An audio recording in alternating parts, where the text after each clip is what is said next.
আমার সোফাতে এরকম full cover পরানো রয়েছে। এটা হচ্ছে ছোট সোফাটা, মানে সিঙ্গেলটা, আর এই দিকে রয়েছে থ্রি সিটারটা।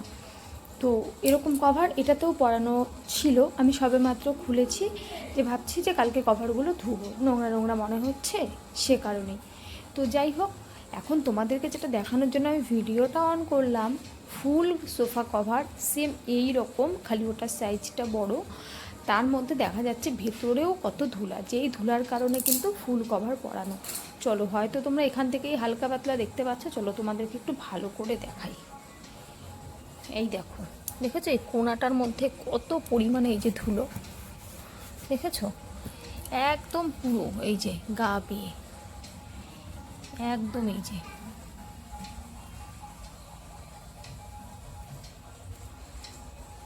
পুরো ধুলো। তারপরে এই যে ভাঁজটা রয়েছে, মানে যত ডিজাইনার জিনিস হয় তত যেন নোংরা বেশি হয়, আর সেগুলো পরিষ্কার করতে এক্সট্রা খাটনি। মানে সুন্দর জিনিস শুধু নিলে হলো না, সেটাকে যত্ন করে রাখাটাই হচ্ছে জীবনের সব থেকে বড় চ্যালেঞ্জ। এটাই বোঝা যাচ্ছে। মানে আমার এত ভালো এত সুন্দর সোফাটা, তার মধ্যে কালারটা যেহেতু ব্রাউন, ডিপ ব্রাউন কালার, সে কারণে কিন্তু নোংরাগুলো বেশি বোঝা যাচ্ছে। তো সেটাই এখন আমি ক্লিন করব। চলো একটু ক্লিন করি আর তোমাদেরকেও দেখাই। ও হ্যাঁ, ভালো কথা, তোমাদেরকে আরও একটা কথা বলবো, যে এই সোফাগুলো কীভাবে পরিষ্কার করলে একদম নতুনের মতো চকচকে থাকবে। আর তোমাদেরও যদি ঘরে এরকম সোফা থাকে, তোমরা কিন্তু এরকম ফুল কভার পরিয়ে রাখতে পারো, যাতে গ্লেজটা নষ্ট না হয়। কারণ এমনি ওই যে মানে খোলা খোলা যে সিঙ্গেল কভারগুলো হয়, সেগুলোর কারণে কিন্তু সোফার যে গ্লেজটা সেটা নষ্ট হয়ে যায়। যেহেতু এগুলো লেদারের, তো সেহেতু লেদারে প্রেশার বেশি পড়ে, তখন লেদারটাও ছিঁড়ে টিড়ে যাওয়ার ভয় থাকে। কিন্তু এর ফলে কিন্তু সেটা হবে না এই ফুল কভারগুলোর জন্য। আর হ্যাঁ, সেটাকেও আবার নতুনের মতো চকচক করেও রাখা যাবে।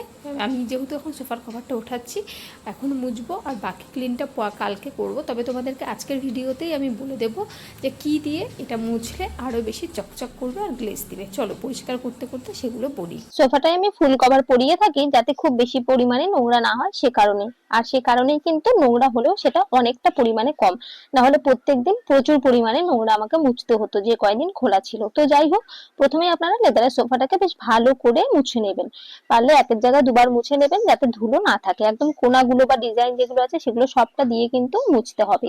আর তারপরেই কিন্তু নারকেল তেল দিয়ে যদি ভালো করে মুছতে পারেন, অন্তত পক্ষে মাসে একবার করে, তাহলে কিন্তু লেদারের সোফা একদম নতুনের মতো থাকবে আর একদম চকচক করবে। আমি আজকে আর নারিকেল তেল দিয়ে মুছবো না, তার কারণ হচ্ছে দুপাশের যে দুটো কোণা রয়েছে সেই কোণা দুটোতে কিন্তু দেখা যাচ্ছে যে নোংরা আছে।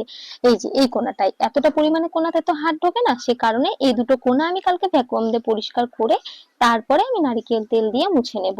ভিডিওটা কেমন লাগলো অবশ্যই কমেন্ট করে জানিও, আর যদি তোমাদের উপকারে লাগে তাহলে কিন্তু একটা লাইক করে দিও, চ্যানেলটা সাবস্ক্রাইব করে পাশে থেকো। চলো তবে ভিডিওটা আজকের মতো এখানেই শেষ করছি, সবাই ভালো থেকো।